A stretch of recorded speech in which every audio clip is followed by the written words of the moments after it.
Nous vous proposons aujourd'hui de découvrir le nouveau marché cloud HDS de la CIH et notre partenariat avec Claranet sur ce marché. Pour certains, on se connaît déjà. Je suis Jérôme Dubois, responsable du marché santé en lien avec la CIH, donc responsable du marché CIH. Et j'aurai pour Progelis. Et j'aurai le plaisir d'animer ce webinaire aujourd'hui avec de la société Claranet. Bienvenue, oui. Oui, bonjour à tous. Merci Jérôme, merci Progelis dans tous les cas de nous avoir invités. Je me présente brièvement. Donc, je suis Louis Fruleux, donc je suis ingénieur d'affaires chez Claranet, notamment sur la partie healthcare, et je suis en charge du marché SAIH au sein de Claranet. Ok, très bien. Merci à toi.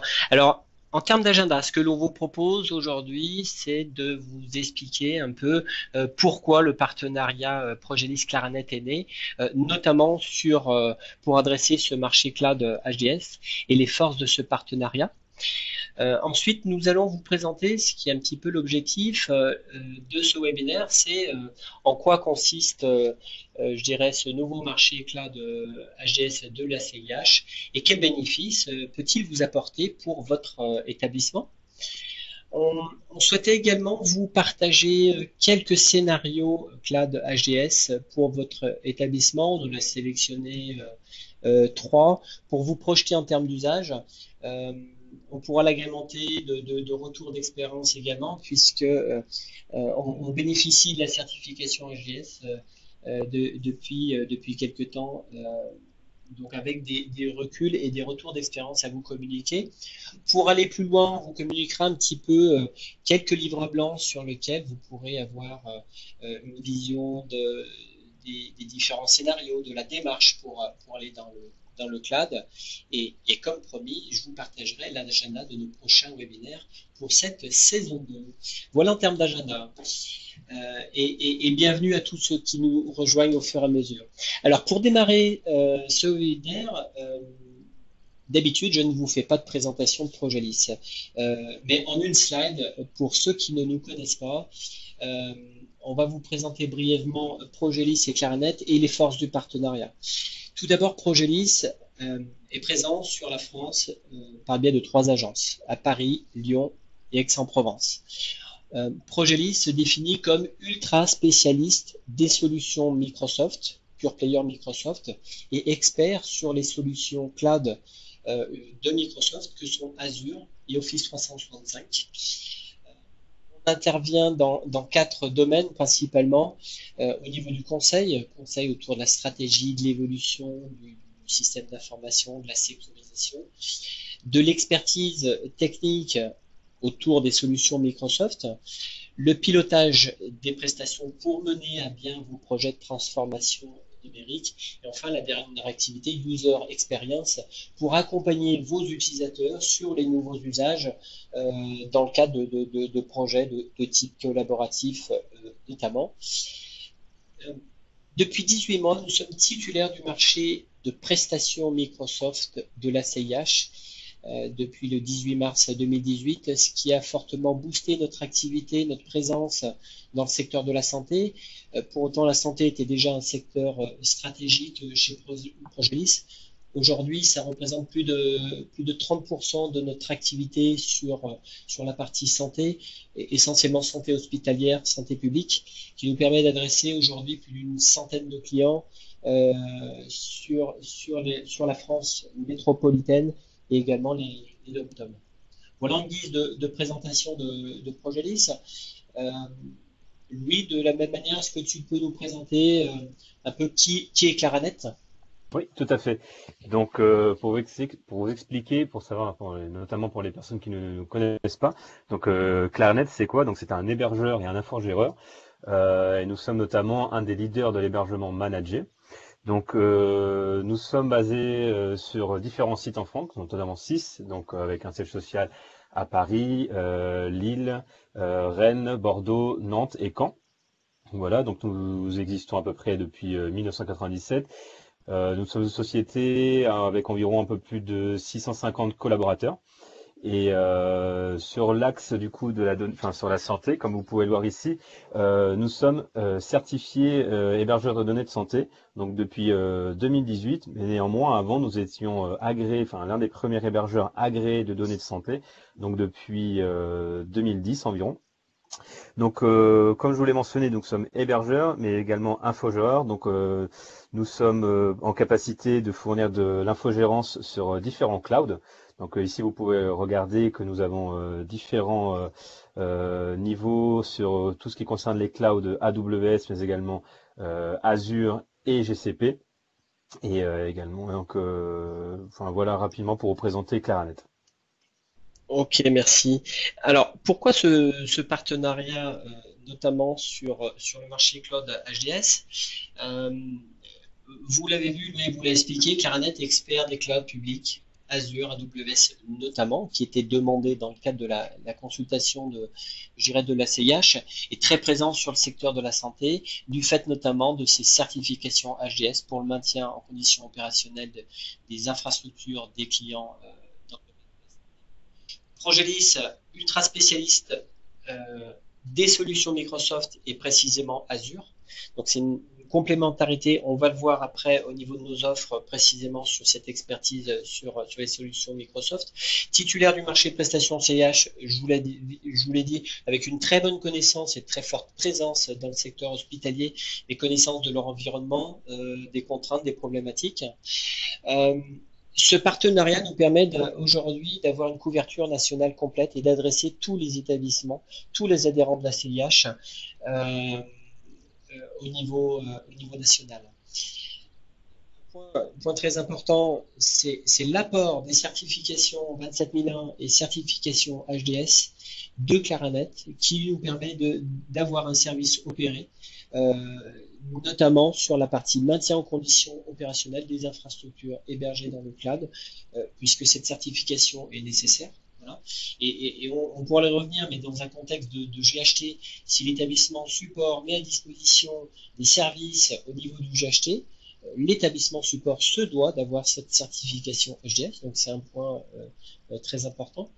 Et ce partenariat nous permet d'avoir une offre complète, tant en matière de conseil, d'expertise, à chaque étape de votre projet de transformation numérique. Voilà un peu pour quelles raisons Progelis et Claranet se sont rapprochés pour avoir une offre, je dirais, complète de bout en bout sur ce marché cloud HDS. Voilà.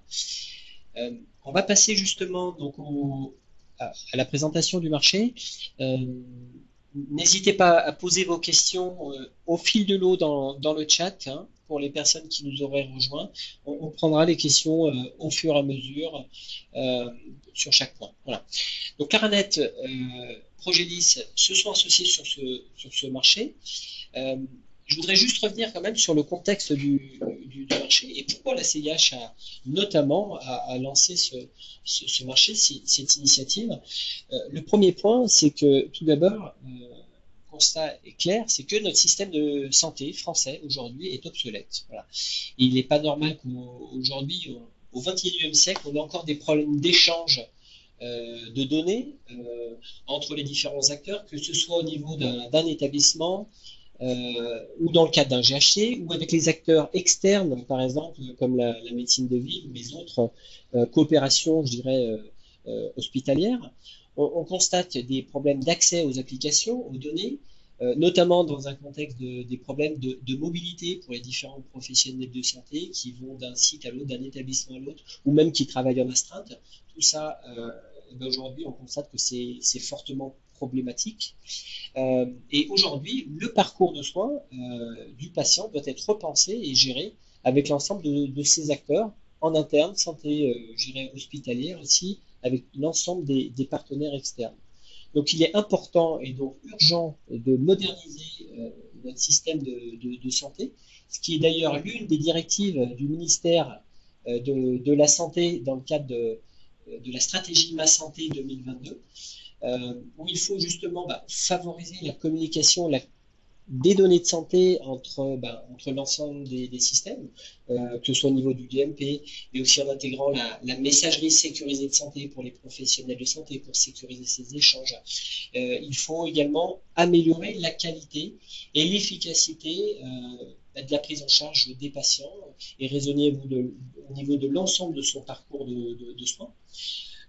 L'autre point très attendu et on constate je dirais de jour en jour, c'est des besoins d'innovation, innovation pour mieux soigner notamment, pour faciliter l'aide au diagnostic et on voit tout un ensemble de services, de start-up, d'applications qui intègrent notamment de l'intelligence artificielle au sein même, je dirais, des dossiers patients. Donc ça, c'est une attente forte également des citoyens et des patients.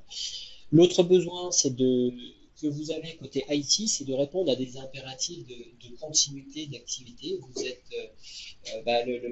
je dirais, dans un état où vous devez avoir une disponibilité 24/7 d'accès aux applications et répondre également à des besoins croissants d'explosion du volume de la donnée. Voilà.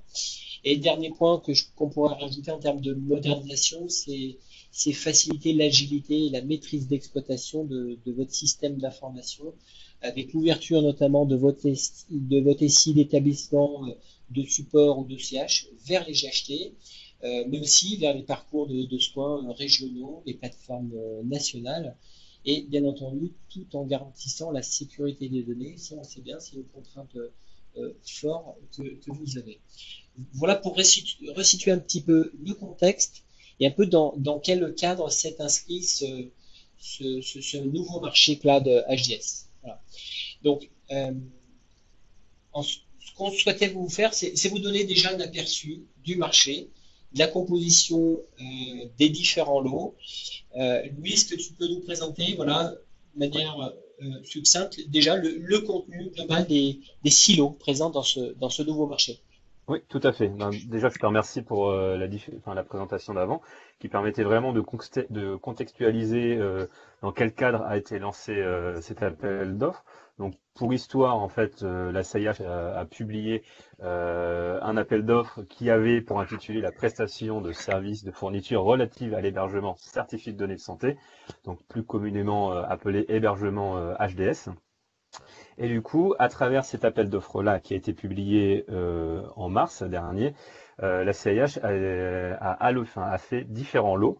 Donc, notamment, comme vous pouvez le voir ici présent sur cette slide, donc avec un lot 1 qui concerne le cloud privé, mais également le cloud public. Après, par la suite, ce serait l'accompagnement à la transformation, mais également le backup opéré, le PRA opéré, et enfin l'accompagnement à la certification. Donc Claranet s'est positionné sur les deux lots, enfin du moins le lot 2 et 3. Et du coup, nous nous sommes rapprochés de Progelis, car nous savions qu'ils étaient ultra spécialistes sur le volet Azure. Et du coup, nous également, nous avions cette compétence-là, mais notamment en matière d'infogérance. Donc nous trouvions cela pertinent de pouvoir embarquer un partenaire comme Progelis. Et du coup, sur le lot 2, donc au niveau de l'infrastructure, donc nous avons opté de partir également en termes de cloud provider sur un cloud AWS, mais également sur un cloud Azure. Donc Ok. voilà. Alors, au-delà du choix, c'était même Mhm. une demande de la Tout CIH à fait. de pouvoir avoir disposé d'une offre multi-cloud, en l'occurrence Azure et AWS. Donc, Exactement. ça donne la possibilité aux établissements de pouvoir faire le choix, je dirais, sur l'un ou l'autre l'une ou l'autre des solutions au travers du lot 3, qui est la partie conseil, faisabilité, pour amener progressivement vers le lot 2. C'est Alors, ça. justement, est-ce que tu peux nous expliquer un petit peu la démarche pour accompagner les établissements vers le cloud? Euh, Tout à fait. Donc, voilà, il y donc a toute ouais. une démarche, une méthodologie bien précise pour pouvoir étudier la faisabilité, le conseil, pour amener progressivement vers les scénarios, en quelque sorte, du lot 2. Très bien. Oui. Donc, à travers cet appel d'offres, en fait, l'objectif a été vraiment de vous accompagner, en fait, donc à migrer votre système d'information ou vos applications sur le cloud. Donc, à travers le lot 3, Donc notamment, donc dans un premier temps, l'idée c'est de quoi? C'est de dessiner votre projet. Donc quand on dit dessiner votre projet, ça va passer par une phase de conseil, de consulting, et à travers cela, donc on va déjà faire après par la suite un audit. Donc cet audit-là va vraiment permettre de faire une roadmap pour savoir si vous êtes en capacité de migrer vos applications ou votre SIH vers le cloud. Donc c'est pour ça qu'on fait un audit de l'existant. Donc cet audit de l'existant donne vraiment cette capacité, cette possibilité-là, mais également, après, à travers cette phase-là, il va y avoir également toute la phase de comment est-ce qu'on va migrer tout cela. Donc l'objectif de tout ça, c'est d'atteindre une cible. Donc la cible à atteindre, en gros, nous conduit directement au lot 2. Donc à travers le lot 3 qui permet vraiment de préparer à cette externalisation-là, donc nous arrivons au 2 qui lui va vraiment être de construire votre plateforme. Donc on va faire quoi? On va venir builder votre plateforme en lien avec vous. Donc une fois qu'on aura fait toute cette phase de build, donc en concertation avec vous et en suivant les recommandations qui ont été faites par rapport au lot 3, donc on va venir exploiter et administrer votre plateforme. Donc sur ce point-là, donc ce qu'on appelle la phase de run, donc notamment au niveau de l'infogérance. Donc là, on va venir voir en fonction de ce que vous souhaitez, les différents niveaux de service qui sont proposés à travers ce lot 2, car il y a différentes possibilités, notamment des niveaux d'administration, des niveaux de support qui sont présents à travers ce lot 2. Donc voilà. Ok, parfait, merci à toi. Donc le lot 3 permet en quelque sorte, de conseiller l'établissement Mhm. sur la bonne stratégie de migration, savoir en quelque sorte, quels services sont éligibles, quel périmètre, définir derrière une feuille de route pour l'accompagner à la migration vers le cloud public, qui est l'objet du lot 2. Voilà. Euh, C'est exactement ça, ouais. voilà. Ok, ok, parfait. En fait, c'est pour vous situer rapidement, en fait, c'est vraiment un accompagnement de A à Z, on va dire. Donc, c'est vraiment vous accompagner sur le conseil, sur les enjeux du cloud ou autre, jusqu'au delivery, on va dire, jusqu'à cette phase de run. Donc, on vous accompagne vraiment tout du long. Ok, ok, parfait. Et n'hésitez pas à nous poser des questions si vous en avez par rapport au contenu précis donc des lots 2 et 3. On enchaîne maintenant sur cette partie un peu pour que tu puisses nous expliquer un peu quels sont les avantages du cloud en quelque sorte Tout à fait. et quels sont les bénéfices pour l'établissement du nouveau marché HDS de la CIH. Tout à fait. C'est vrai qu'en fait, on voulait vraiment vous resituer un peu sur les avantages du cloud public ou autre, mais également de l'avantage de cet appel d'offres-là. Qu'est-ce qui permet en fait? Donc, dans un premier temps, c'est vrai que l'avantage notamment, enfin, à travers cette phase d'externalisation sur du cloud public, donc ça va vraiment être une continuité de service. Donc, en fait, on va mettre en place une organisation qui va être adaptée en fonction de votre criticité et par rapport à vos données. Mais par rapport à tout cela, en fait, on va venir ajouter tout ce qui est en lien avec la sécurité. Donc, ça va être en fait, on va venir maintenir en condition opérationnelle et en conformité de sécurité vos applications, votre SIH. Donc, on va vraiment rentrer dans un cadre réglementaire de sécurité, mais également en confiant ce projet-là, donc notamment avec Progelis et Claranet, en fait, c'est vraiment en lien avec la compétence. Donc, parce qu'en fait, nous arrivons à maintenir des environnements aussi bien sur Azure qu'AWS en interne. Car en fait, il y a à peu près plus de 300 personnes qui sont certifiées chez Claranet au niveau des cloud providers. Et également, donc, un lien, enfin, un avantage du cloud, on va dire, c'est vraiment un de ses bénéfices, ça va vraiment être l'agilité. Donc, par exemple, ça permet vraiment d'avoir des adaptations de niveau de service par rapport à des contraintes métiers. Par exemple, si vous avez besoin de scalabilité, vous avez vraiment de stockage énorme, le cloud public est vraiment là pour répondre à cela. Et vraiment, un des avantages du marché CIH, et qui était vraiment un peu, on va dire, une contrainte par rapport au cloud public avant, c'était parce qu'on n'arrivait vraiment pas à savoir sa consommation, à combien on allait consommer par mois ou autre.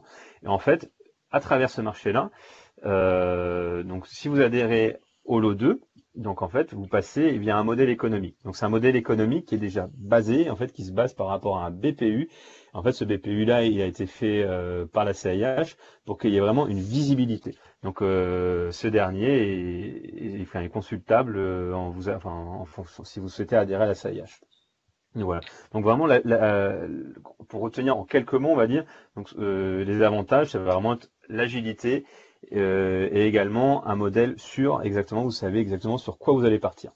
Alors ce marché en bref, euh, c'est un marché donc au niveau national avec une couverture géographique qui couvre l'ensemble des régions métropolitaines et les dom-toms. Donc tous les adhérents de la CIH peuvent bénéficier de ce marché. Alors je ne l'ai pas rappelé, il faut bien entendu être éligible au marché CIH. Donc ça s'adresse à tous les établissements publics et également les ESPIC, les associations hospitalières. Ce marché a été notifié le 5 juillet de cette année, avec une durée du marché sur le lot 2, vous l'avez compris, le cloud public de 2 ans renouvelable une fois 2 ans, et le lot 3 pour les prestations de conseil d'accompagnement vers le cloud qui est de 4 ans ferme. Tu l'as cité, c'est un marché à bon de commande avec un BPU euh, qui reprend tous les services.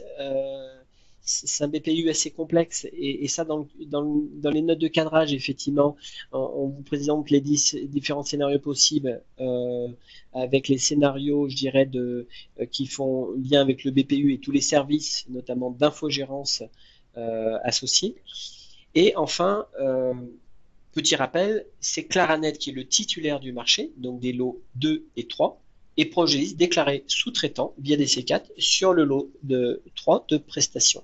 Voilà.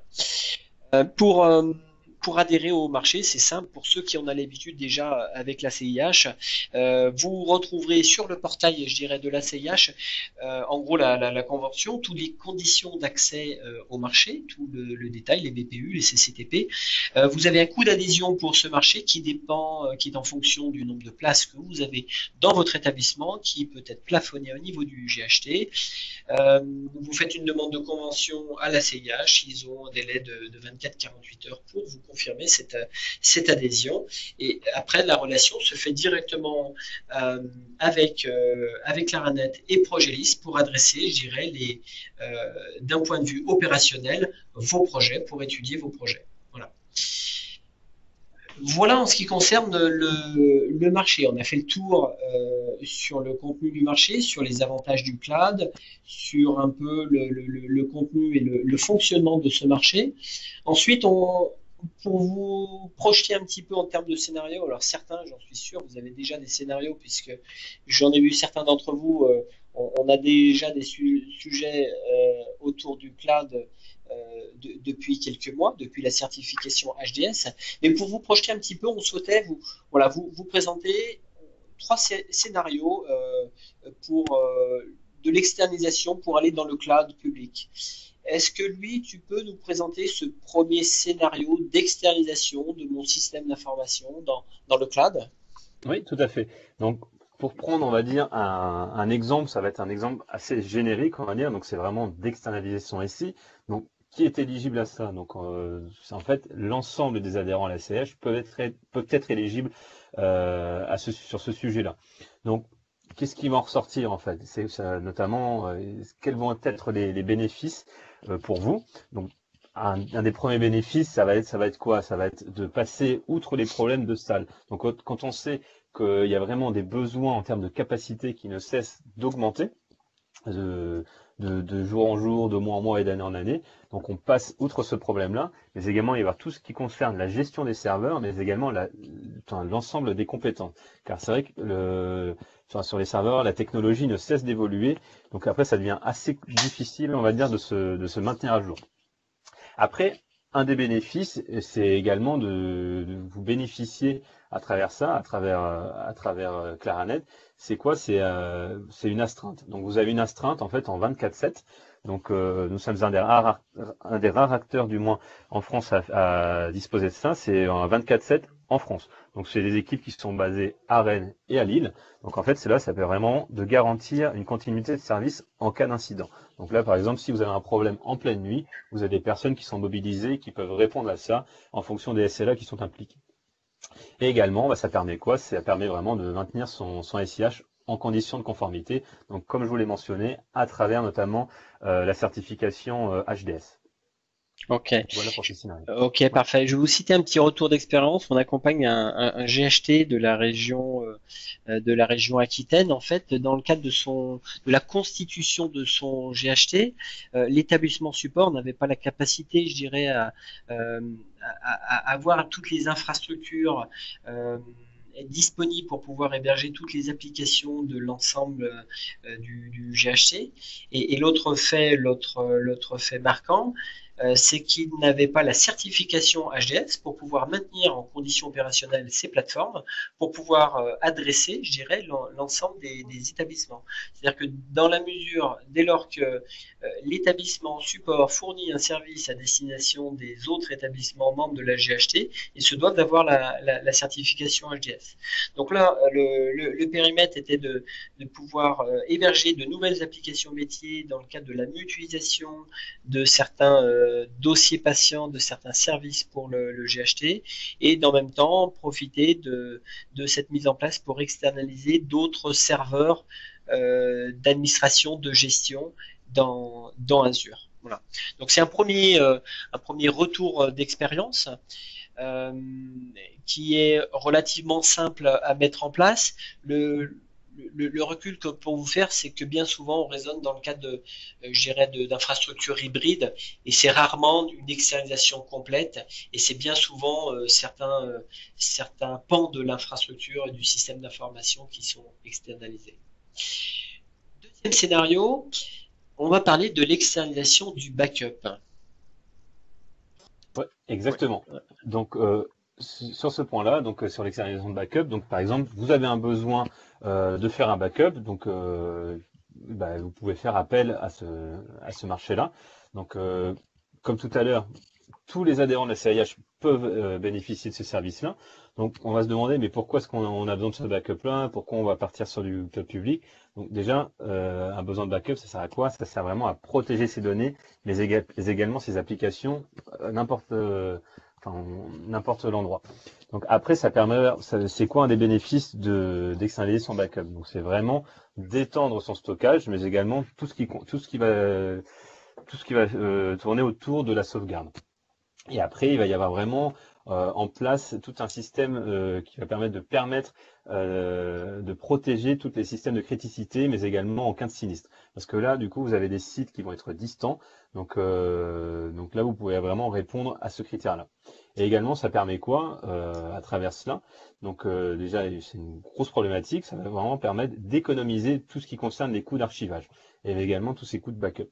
Et également, ça permet quoi en dernier point, bah, c'est vraiment de respecter les bonnes pratiques en termes de sauvegarde.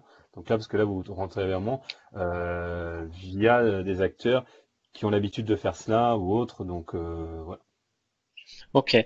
Petite précision, dans le cadre du marché, la CIH a également euh, séparé un lot pour le backup opéré. Donc j'anticipe des questions Mhm. éventuelles.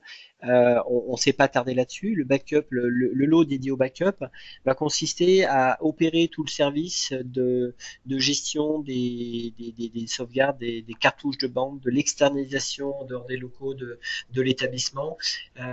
Et on n'est pas sur un scénario d'externalisation directement de la donnée dans le cloud public. Donc voilà, je tenais à le préciser. Là, en termes de retour d'expérience, on peut citer un CHU important de PACA, plutôt du côté des Alpes-Maritimes, qui souhaitait externaliser des données de séquenceurs ADN avec des fortes capacités de stockage, enfin de l'ordre de 30 Tera.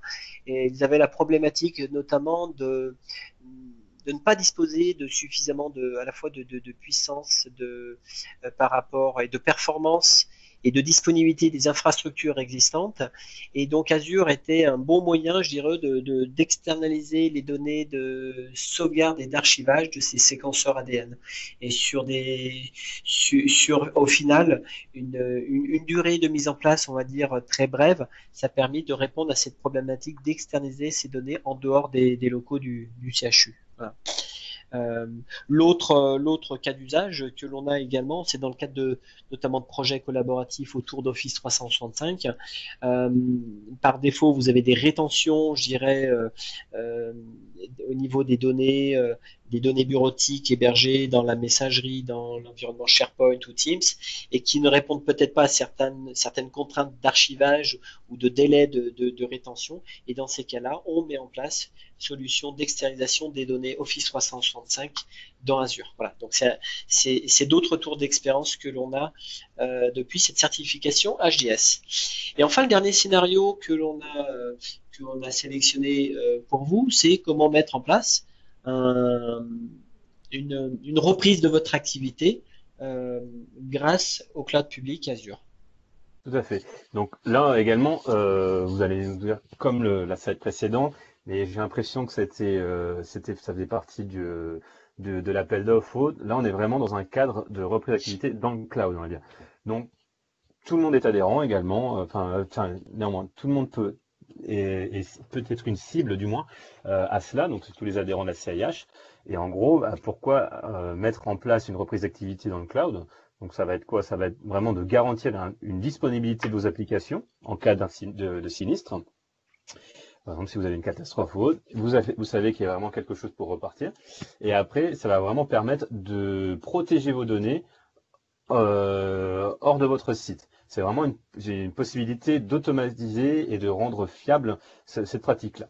Et également, ça va permettre quoi? Ça va permettre de répliquer vos données dans Azure.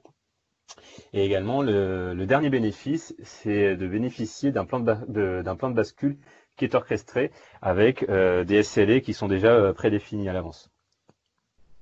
Ok, parfait, parfait. Le retour d'expérience que j'ai cité en préambule, qui consistait à externaliser une partie du SI, pour ce fameux GHT de la région Aquitaine, effectivement, on est dans le cadre d'un plan de reprise d'activité également pour pouvoir redémarrer les applications métiers avec les données pour pouvoir avoir une continuité d'activité. Merci Louis pour la présentation de ce scénario. Je vais prendre une question que l'on a dans le chat.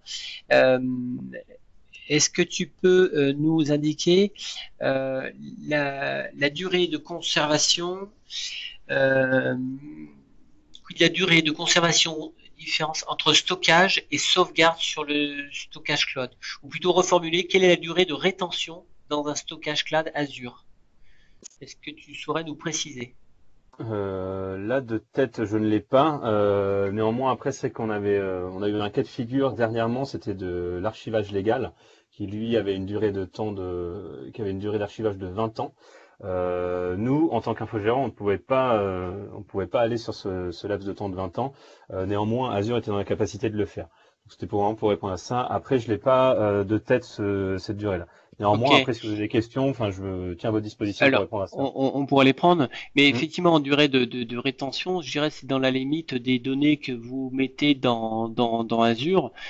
Typiquement, vous avez potentiellement la durée que vous souhaitez dans la mesure où les données, on peut rajouter des données et donc de la rétention. Après, je dirais c'est votre stratégie de rétention que vous avez qui permet de définir cette durée. Voilà, je ne sais pas si on a répondu précisément à votre question. Euh, et- ok, ok, ça marche. Euh, Est-ce que vous avez d'autres questions? On a fini sur ces scénarios. Donc là, c'est trois scénarios qu'on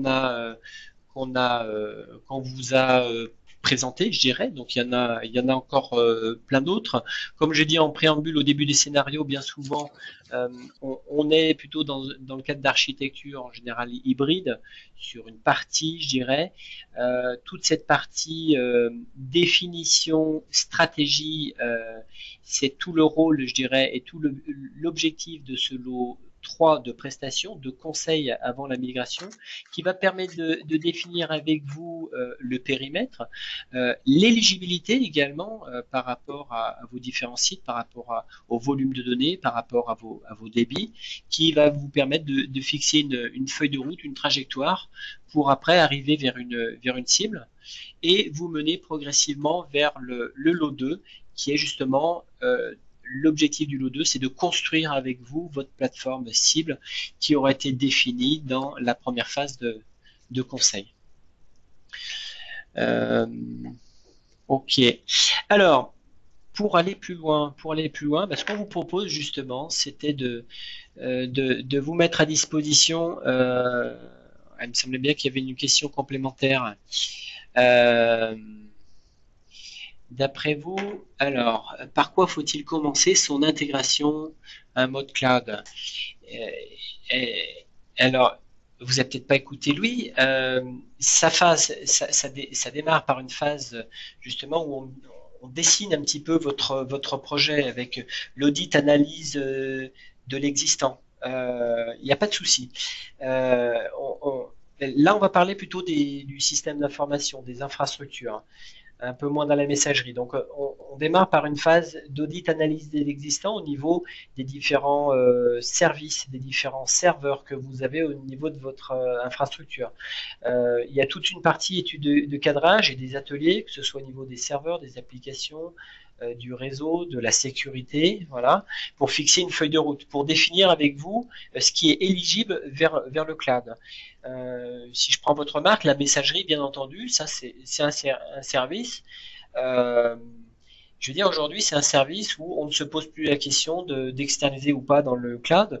Et, je dirais, il n'y a aucune valeur à ce qu'une messagerie soit hébergée on-prem.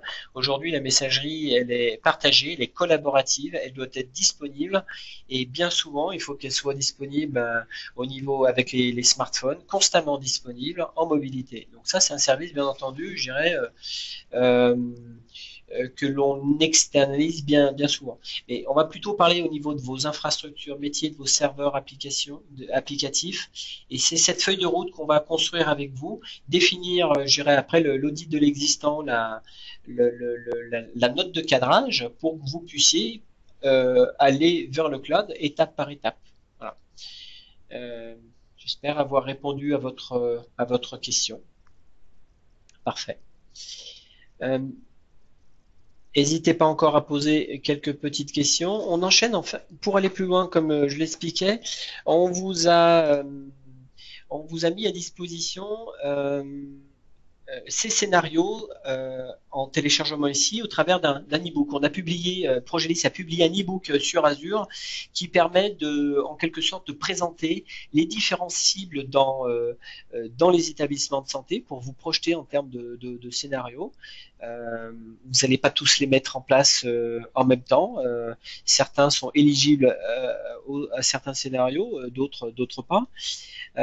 Donc vous avez le lien de téléchargement et également Claranet a publié un livre blanc sur l'externalisation du SI dans le cloud de façon très accessible, humoristique pour dédramatiser un petit peu le cloud et voir un petit peu la démarche. Donc on vous a mis ici les deux liens de téléchargement.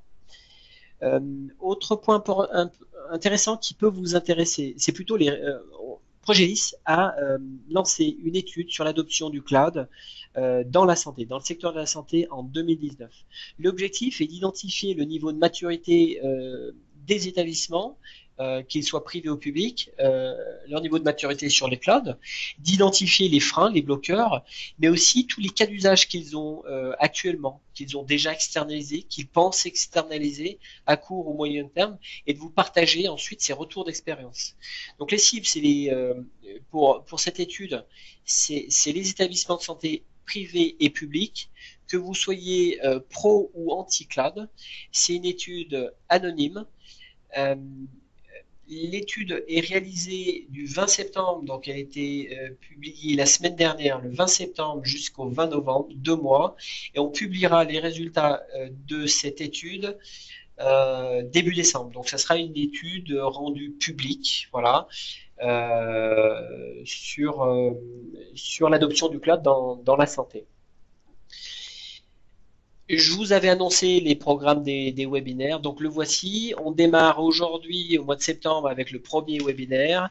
On a 9 webinaires qui sont prévus tout au long de cette année. Donc c'est la saison 2 de l'animation des webinaires dans le cadre de l'animation du marché CIH. Le deuxième peut vous intéresser si vous êtes concerné par le cloud, puisqu'on abordera avec Jean-François Béringuet, directeur des opérations Grand Sud chez Progelis, comment réussir sa migration dans le cloud grâce à la gouvernance. Euh, donc retenez la date, elle s'affichera juste après. D'autres thématiques seront abordées autour de Windows 10, autour du collaboratif, encore autour d'Azure. Vous avez différents sujets. En 1 heure de temps, on aborde un sujet. Si ça ne vous concerne pas, n'hésitez pas à faire suivre à vos collègues concernés par le sujet. Et juste avant, je vois qu'il y a une question. Avez-vous des chiffres sur l'augmentation de la bande passante en cas de passage intégral dans le cloud? Est-ce que cela augmente de 150% le trafic? Cela pourrait poser des problèmes dans les zones blanches. Vous avez tout à fait raison. Dans le cadre de la partie audit de l'existant, il y a des ateliers, notamment j'ai cité atelier réseau, où on étudie tout ce qui est lien télécom. On va étudier par rapport à vos volumétries également, les volumétries nécessaires. Dans une démarche d'accompagnement, on fait un accompagnement également sous forme de test de faisabilité, de POC, pour tester le temps de migration, le temps de fonctionnement que cela peut représenter, pour faire des estimations de temps de migration, mais aussi de temps d'accès, puisque voilà, on peut tester tout cela. En ce qui me concerne, je n'ai pas directement la réponse pour vous dire quelle est cette augmentation de bande passante. Voilà, mais il y a un certain nombre de critères à prendre en compte, et si vous souhaitez plus loin, après, revenez vers nous pour qu'on l'étudie de manière plus précise. Mais effectivement, les zones blanches, on en est convaincu, il n'y a pas forcément des liens de partout. Le lien télécom, c'est effectivement le nerf de la guerre. Il faut effectivement avoir des bons tuyaux fiables pour aller dans le cloud. Voilà. N'hésitez pas encore si vous avez la moindre question, puisque on en termine avec ce webinaire, avec l'annonce du prochain webinaire. La date, c'est le 22 octobre. Je vous l'ai dit, comment réussir sa migration cloud grâce à la gouvernance. Voilà. Donc, merci à tous les participants. Donc, Louis et moi-même, on se tient à votre disposition pour pouvoir répondre à vos questions, pour pouvoir étudier avec vous, je dirais, soit certains projets, soit certaines problématiques, et on essaiera d'y répondre de la meilleure manière. Donc, merci à tous les participants. Louis, merci à toi pour ta présence, ton intervention, et j'ai apprécié voilà, la préparation que l'on a pu avoir sur ce webinaire. Merci à toi. Oui, écoutez, merci à tous en tous les cas, et puis je te remercie Jérôme de m'avoir invité, de m'avoir permis de co-animer ce webinaire avec toi. Et comme Jérôme l'a précisé tout à l'heure, donc si vous avez la moindre question, n'hésitez pas à nous contacter. Enfin, comme vous avez pu le voir, vous avez nos coordonnées qui étaient présentées ci-dessous. Ok, voilà, et on aura d'autres webinaires communs, j'en suis sûr, ou d'autres événements à l'occasion de Tour de France sur lesquels on pourra se rencontrer tous ensemble. Voilà. Merci à tous pour votre présence et votre participation, et bonne journée à tous.